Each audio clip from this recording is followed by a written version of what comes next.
जय हिंद। आज हम लोग सेट 7 लेकर आए हैं। इसमें अच्छे लेवल के प्रश्न होंगे जो एग्ज़ाम में खासकर नहीं बनते हैं या देखते साथ स्किप कर देते हैं। ऐसे ऐसे सवाल को आप लोग बनाइएगा, तभी आपका 100% आपका रिजल्ट होगा और आपका नाम मेरिट लिस्ट में आएगा। चलिए स्टार्ट करते हैं।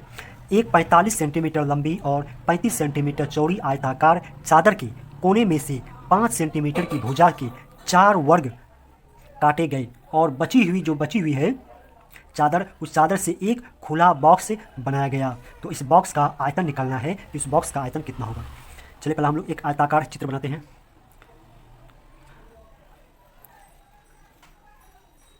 ये आयत हो गया जिसकी लंबाई ये 45 सेंटीमीटर है और ये चौड़ाई है आपका 35 सेंटीमीटर।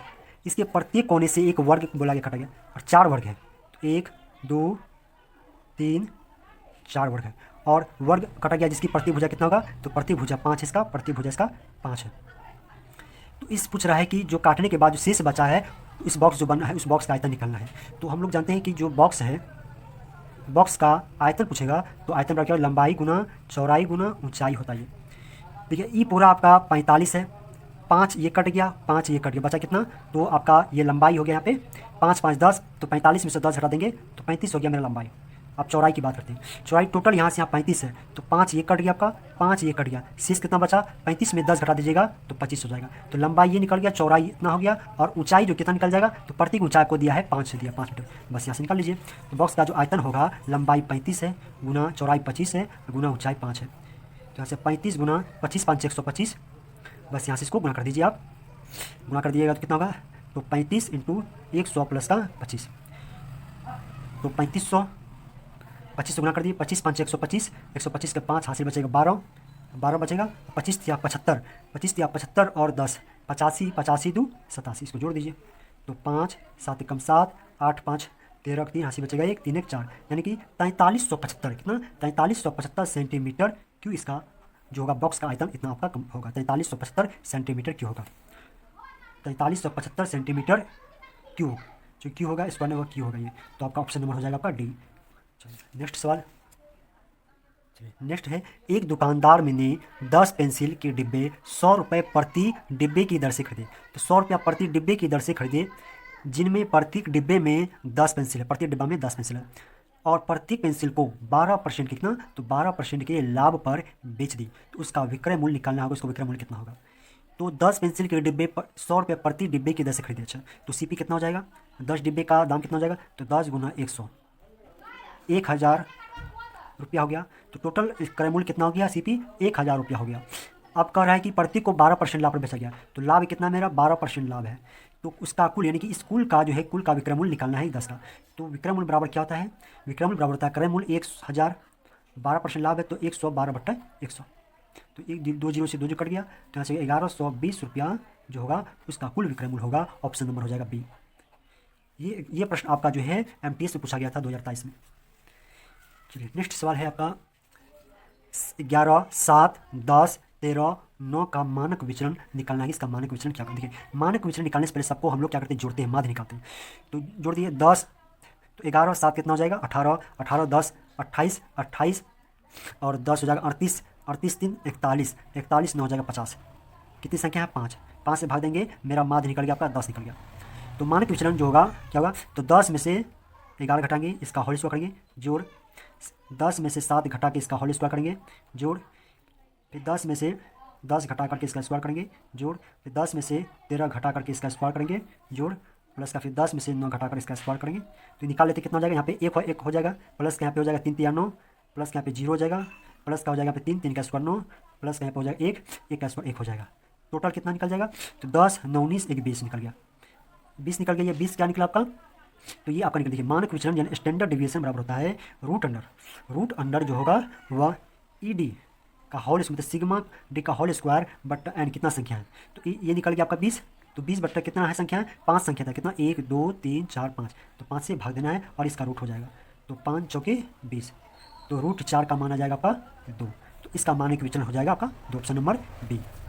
ये प्रश्न रेलवे के एग्जाम में पूछा गया था 2019 18-19 में। नेक्स्ट इंपॉर्टेंट प्रश्न है, 30 मीटर ऊंची एक टावर के शीर्ष से टावर की विपरीत दिशा में 2 बिंदु क्रमशः 60 डिग्री और 45 डिग्री के 2 कोण बनाते हैं। यदि बिंदु और टावर एक ही रेखा में हो, किसी एक ही रेखा में हो, तो दोनों बिंदुओं की बीच की दूरी क्या होगा? तो दूरी निकालना है, क्या होगा? देखिए एक ये टावर आपका, दोनों साइड का विपरीत, ये पहली बात तो ये टावर का ऊंचाई आपका 30 मीटर है और टावर की विपरीत दिशा में दो बिंदु से, तो एक बिंदु से यहाँ ये आपका 60 डिग्री कोण बन रहा है और ये जो है आपका ये 45 डिग्री कोण बन रहा है। तो ये बिंदु जो है, इस बिंदु के बीच की दूरी निकालना होगा, कितना होगा? तो 60 डिग्री हिसाब से ये 90 डिग्री होगा, 45 डिग्री हिसाब से ये 90 डिग्री होगा। तो हम जानते हैं कि 30 डिग्री जो है, अगर 30 डिग्री वाली सामने भुजा x होता है तो 60 डिग्री वाली सामने भुजा कितना होगा? x√3 हो जाएगा। तो यहाँ पे जो होगा, अगर 60 डिग्री वाली सामने भुजा 30 है तो 30 डिग्री वाले जो सामने भुजा क्या हो जाएगा? ये आपका 30/√3 हो जाएगा। 45 डिग्री वाले सामने भुजा अगर 30 है तो इस 45 डिग्री सामने भुजा क्या हो जाएगा? ये हो जाएगा आपका, ये भी 30 हो जाएगा। तो इन दोनों का योग निकालना है, तो 30/√3 प्लस का 30, तो यहाँ से आपका हो जाएगा, तो इसको परिमेयकरण करते हैं तो 30 प्लस का 30√3/√3, तो 30 कॉमन ले लेंगे, क्या बचेगा? 1 + √3/√3। तो चलिए परिमेयकरण गुणा कर देते हैं, तो आपका 30 × 1 + √3/√3 गुना √3/√3। तो यहाँ से आ जाएगा आपका 30 गुना कर देंगे तो √3 प्लस का √3 गुना √3 तो 3 बटे, तो यहाँ पे आ जाएगा √3 गुना 3 तो 3 हो जाएगा, 3 से 3 कट जाएगा 10, तो 10 हो जाएगा। ये 10 × √3 प्लस का 3, तो 10, तो √3 प्लस ऑप्शन नंबर हो जाएगा, इसका बी नंबर हो जाएगा। चलिए नेक्स्ट है आपका ये सवाल। चलिए नेक्स्ट सवाल है, व्यंजक 1 + cot² a बटे 1 + cosec a बराबर क्या होगा? इसका मान निकालना है, क्या होगा? तो 1 + cot² a बटे 1 + cosec a, इसको निकालना है, इसका बराबर क्या होगा? तो 1 + cot² थीटा बराबर क्या होता है? तो इसका मान जो होता है cosec square a minus a बटे 1 + cosec a। तो क्या करें, कुछ नहीं बटे एक, तो इन दोनों का एलसीएम लेंगे, एलसीएम डायरेक्ट हो जाएगा क्या? तो 1 + cosec a, तो 1 + cos a से गुणा कर देंगे एक में, तो ये हो जाएगा 1 + cos cosec a प्लस का हो जाएगा, क्योंकि इसने भाग देंगे, बचेगा cosec square a माइनस 1। तो ये आपका माइनस है, ये प्लस है, तो ये आपका माइनस है, ये प्लस है, तो ये कट जाएगा यहाँ पे, तो कट जाएगा आपका। चलिए तो अब यहाँ पे क्या करेंगे, cosec a कॉमन ले लेंगे, बचेगा 1 + cosec square a, तो कॉमन लेंगे तो cosec 1 + cos a बट्टा हो जाएगा 1 + cos a, तो ये कट जाएगा, बचेगा इसका, तो cosec a इसका राइट आंसर होगा, cosec a, option number D. Next प्रश्न क्या है आपका, a अनुपात b का मान 1/2 अनुपात 3/8 है। देखिए आपका a अनुपात b बराबर दिया है 1/2 अनुपात 3/8, तो इसका अनुपात कितना निकलेगा? सरल अनुपात, तो 2 और 8 का एलसीएम कितना हो गया? 8 हो गया, 2 से भाग 2 चौके 8 हो गया, और 8 से भाग दें 8 कट जाएगा, बचेगा 3, ए बी का सरल अनुपात निकल गया 4/3 निकल गया। फिर यहाँ पे बी सी का, b अनुपात c का अनुपात कितना दिया है? 1/3 अनुपात 5/9, तो सरल अनुपात कितना हो जाएगा? एलसीएम निकल जाएगा इसका 9, 3 से भाग 3 3 9 हो जाएगा अनुपात, 9 से भाग देंगे कट जाएगा 9, बचेगा 5, यानी सरल अनुपात निकल गया 3/5। फिर यहाँ पे हो जाएगा आपका सी डी, यानी कि सी डी, तो सी और डी जो है कितना दिया है? तो 5/6 अनुपात 3/4, तो इसका सरल अनुपात निकाल लेते हैं, तो एलसीएम कितना हो जाएगा? 6 दूना 12 हो जाएगा ये एलसीएम, तो 6 दूना 12, 2 या 2 5 10, 10 अनुपात 4 तिया 12, 3 3 तिया 9, यानी कि सी डी का सरल अनुपात हो गया 10/9। अब हमें क्या निकालना है? ए बी सी डी का हमें अनुपात निकालना है कि कितना होगा। चलिए ए अनुपात बी कितना है? 4/3, फिर बी अनुपात सी कितना होगा? तो बी अनुपात 3/5, तो 3 यहाँ पे लिखेंगे, अनुपात 5 यहाँ लिखेंगे। देखिए ये कॉमन होना चाहिए, ये जो दिखाई दे रहा है आपका बी बी यहाँ पे होना चाहिए, जो भी नंबर आएगा एक दूसरे के कोना में रहेगा। चलिए अब इसका मान निकाल गुना कर देंगे, 3 चौके 12 अनुपात 3 तिया 9 अनुपात, अब 5 से गुना का 5 तिया 15, तो यहाँ पे ए बी सी निकल गया। अब ए बी सी निकल गया, ए अनुपात बी अनुपात सी बराबर इतना हो गया। आप सी डी देखिए, आप सी अनुपात डी निकलना है, तो बराबर क्या? देखिए अब सी सी कोना में आ गया, तो सी डी है कितना? 10/9, तो 10 यहाँ लिखेंगे और इसके बाद ही 9 लिखेंगे यहाँ पे। अब इसका मान निकालना है। अब ये 10 से तीनों में गुना होगा, 10 गुना 12 तो 120 निकल जाएगा अनुपात, 10 9 90 हो जाएगा अनुपात, 15 दाई 150 हो जाएगा अनुपात। अब इस 9 से केवल इस 15 गुना, 15 9 135 हो जाएगा, इतना 135 हो जाएगा। आप कटा दीजिए इसको, अब कटाने के बाद देखिए क्या होगा, तो ये आपका कटे, चलिए 5 से सब कट रहा है, तो 5 से इसको कटा देते हैं। 5 दूना 10, 5 चौके 20, 5 18 95 अनुपात, 5 दिया 15 अनुपात, 5 दूना 10, 5 7 35। आप सरल अनुपात इसका निकालिए। 3 से सब कट, 3 8 24 अनुपात, 3 6 18 अनुपात, 3 दाएँ 30 अनुपात, 3 9 27। अब ये ए बी सी डी कितना का, ए हो गया, बी हो गया, सी हो गया, डी हो गया, तो इसका अनुपात 8 6 10 हो गया। तो option number 8 6 10 9, option number C इसका राइट आंसर होगा।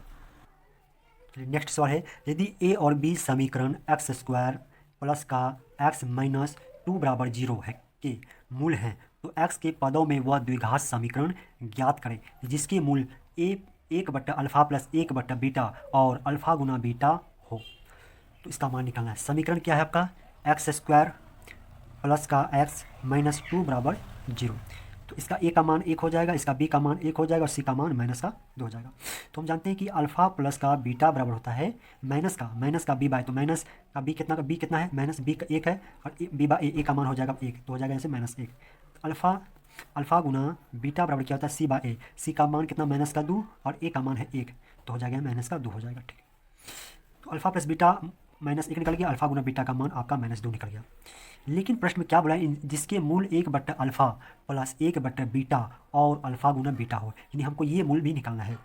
चलिए, तो ये क्या हो जाएगा, 1 बट्टा अल्फ़ा प्लस 1 बट्टा बीटा बराबर क्या हो जाएगा, तो एलसीएम इसका हो जाएगा अल्फ़ा गुना बीटा, तो बीटा प्लस का अल्फ़ा क्या हो जाएगा ये, तो बीटा प्लस अल्फ़ा का मान यहाँ पे -1 है और अल्फ़ा गुना बीटा का मान -2 है, तो यहाँ से माइनस हट जाएगा, तो यहाँ से निकल जाएगा 1 बट्टे 2 निकल जाएगा और अल्फ़ा गुना बीटा का जो मान है वो यहाँ पे -2 है।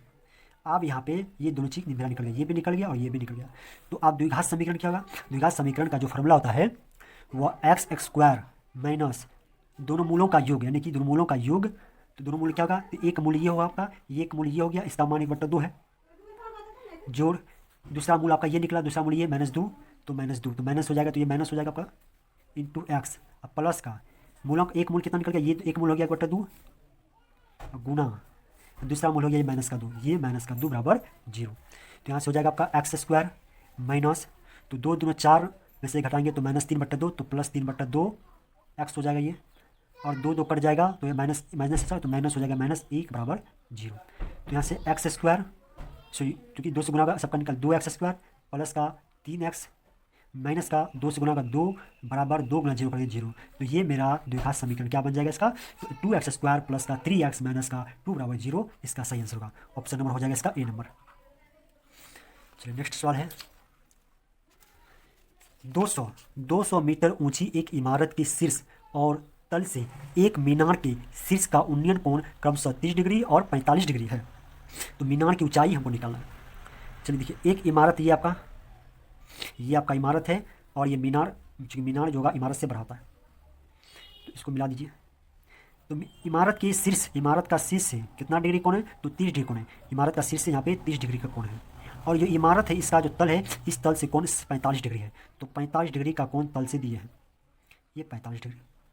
तो प्रश्न ही बोला गया कि इमारत का शीर्ष से 30 डिग्री और इमारत के तल से 45 डिग्री का कोण है मीनार का, तो हमें इस मीनार की ऊंचाई निकालना होगा। और ये जो है यहाँ पे इमारत की जो लंबाई यहाँ से यहाँ तक है, तो ये इमारत दिया है 200 मीटर दिया हुआ है, इमारत हमको 200 मीटर है। तो सबसे पहले किसका मान निकालेंगे, देखिए ये मालूम हमको, ये हमको जो है मीनार का लंबाई निकालना कि एच कितना, एच बराबर वाट। तो सबसे पहले 30 डिग्री का हल करेंगे, 30 डिग्री वाला मीटर, तो 30 डिग्री वाला को चलिए हम लोग शुरू करते हैं। तो ये 90 डिग्री है, 30 डिग्री वाली सामने भुजा अगर एक्स है, तो इस 60 डिग्री वाली सामने भुजा कितना हो जाएगी, ये वाला लाइन हो जाएगा x√3 हो जाएगा। अगर ये x√3 है, ये तो देखिए ये चूँकि ये भुजा बराबर है, तो ये बराबर, तो क्या हो गया, ये आपका आयत हो गया, तो ये भुजा जब x√3 है तो ये भुजा कितना हो जाएगा, x√3 हो जाएगा ये। तो अब यहाँ से देखिए 45 डिग्री, तो ये 90 डिग्री हो जाएगा ये।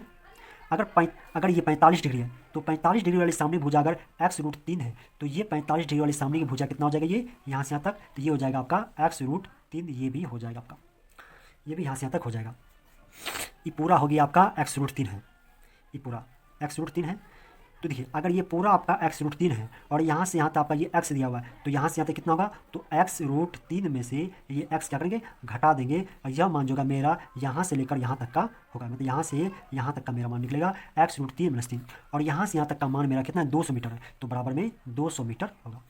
x को मान ले लेंगे, तो √3 - 1 बराबर हो जाएगा 200।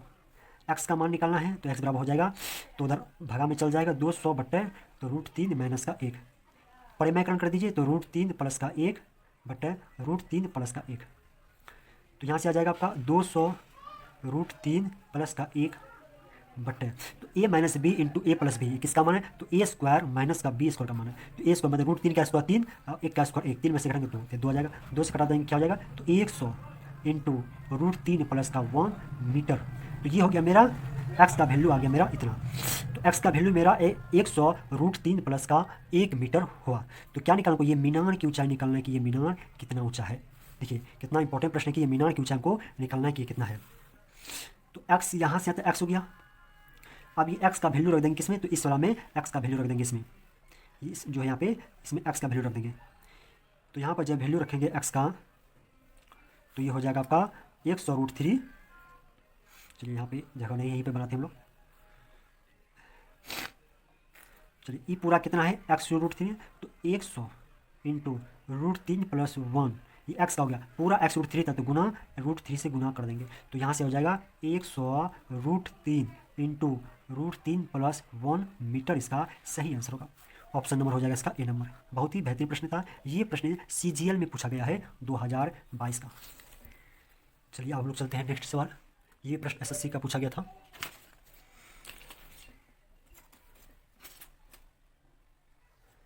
ए बी के धनात्मक वर्गमूल के अनुक्रमानुपाती है और सी के घन के व्युत्क्रमानुपाती है। यदि b बराबर 27 और c बराबर 2 होने पर तब a का मान 15 है, तो a का बराबर 9 और c बराबर 2 होने पर तो b का मान ज्ञात करना है कि कितना होगा। चलिए ये प्रश्न भी SSC पूछा गया था।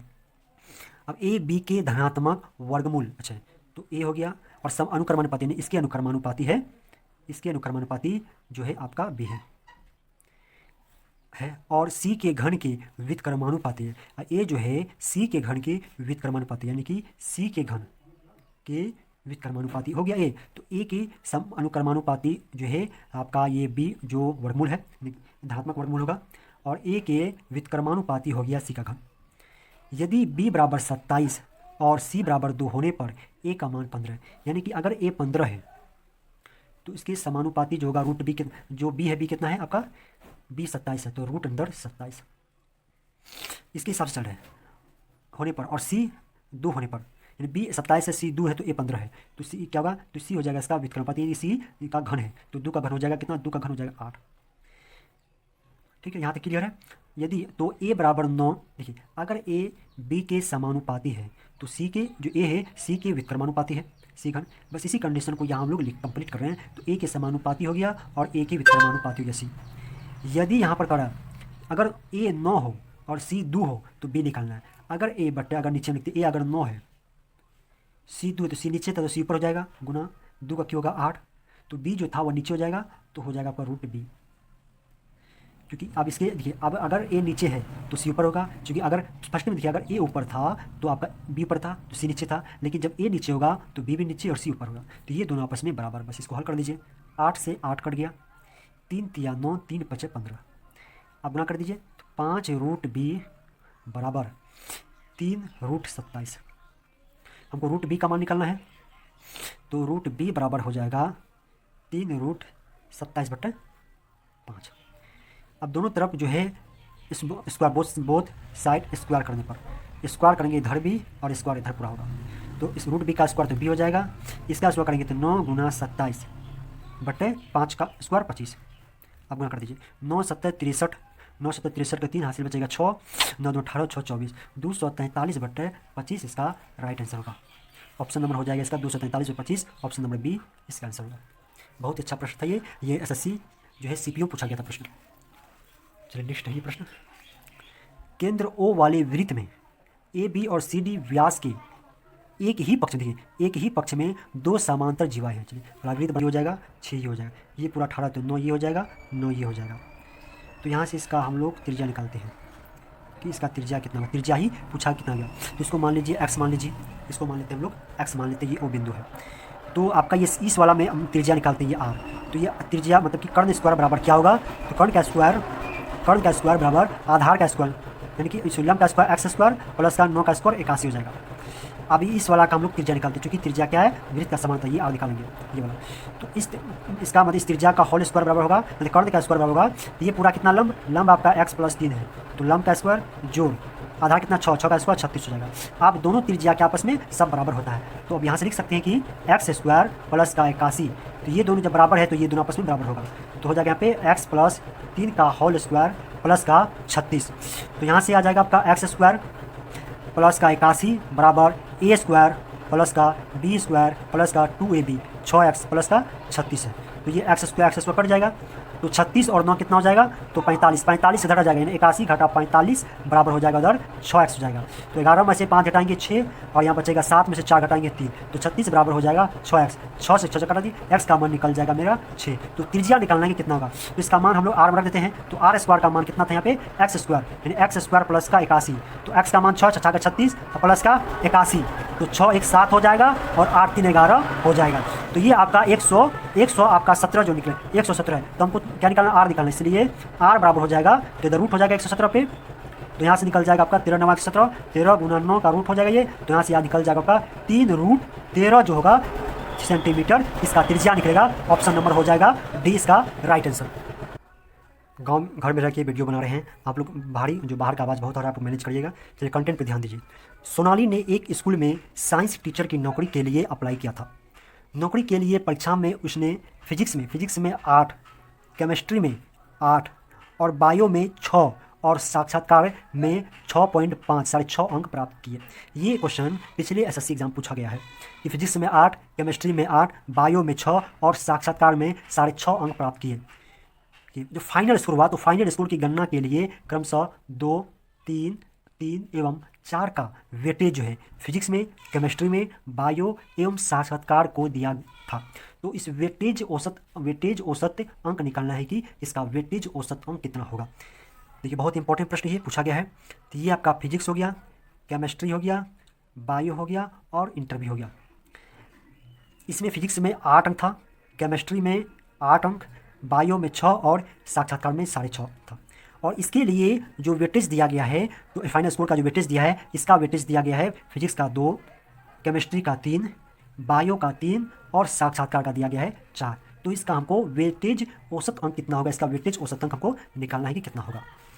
तो क्या करेंगे हम लोग, गुना कर देंगे। क्या करेंगे, डायरेक्ट गुना कर देंगे इसका, डायरेक्ट क्या करेंगे, गुना कर देंगे सब में। तो 8 दूना 16 जोड़ 8 तिया 24 जोड़ 6 का 18 जोड़ और 4 5 20 बचेगा 2 6 24 2 26, सबको जोड़ दीजिए कितना हो जाएगा, 6 और 8 14, 4 18 18, 6 24 के 4, यहाँ से बचेगा 2 2 2 4 5 2 7 1 8, यानी कि 84 ये हो गया आपका। तो 84 आपका निकला है, टोटल योग निकला है 84। आप इसका जो टोटल स्कोर देखेंगे कितना हो जाएगा, तो अब देखेंगे अब टोटल योग कितना हो बट है। अच्छा इसका जो वेटेज दिया था, कितना टोटल वेटेज दिया था, तो 2 3 3 4 के हिसाब से वेटेज दिया, तो जोड़ दी 4 3 7 7 3 10 2 12, तो 12 से क्या करेंगे हम लोग भाग देंगे, तो 12 7 84, यानी 7 इसका जो निकला आपका वेटेज औसत अंक कितना हो गया, 7 इसका राइट आंसर हो गया। अब देखिए 12 से क्यों भाग दिए, क्योंकि प्रश्न में फाइनल स्कोर की गणना के लिए जो वेटेज दिया था वह 2 का 3 का 3 का 4 का दिया था, यानी कि 2 3 3 को जो वेटेज दिया उस वेटेज को जोड़ के हमको भाग देना है टोटल योग में, तो इसका आंसर हो जाएगा 7, जो कि बहुत ही अच्छा प्रश्न है। इस प्रकार ये कंप्लीट हो गया है। आप लोग भी देखिए, आप लोग प्रैक्टिस जरूर करिए। इस इंपॉर्टेंट जो हम लोग सीरीज चला रहे हैं, जो 6 लेवल के प्रश्न हैं, इसको एक बार 2 बार देखने से नहीं हो, इसको बार बार आप लोग प्रैक्टिस करिए, या इसका आप लोग नोट बना कर रख लीजिए और इससे आप बार बार रिविजन करिए। अभी रेलवे का एग्जाम अभी हाल ही में सब शुरू होने वाला है, तो वहाँ पर ये चीज़ बहुत आपको काम देगा। ठीक है, थैंक यू।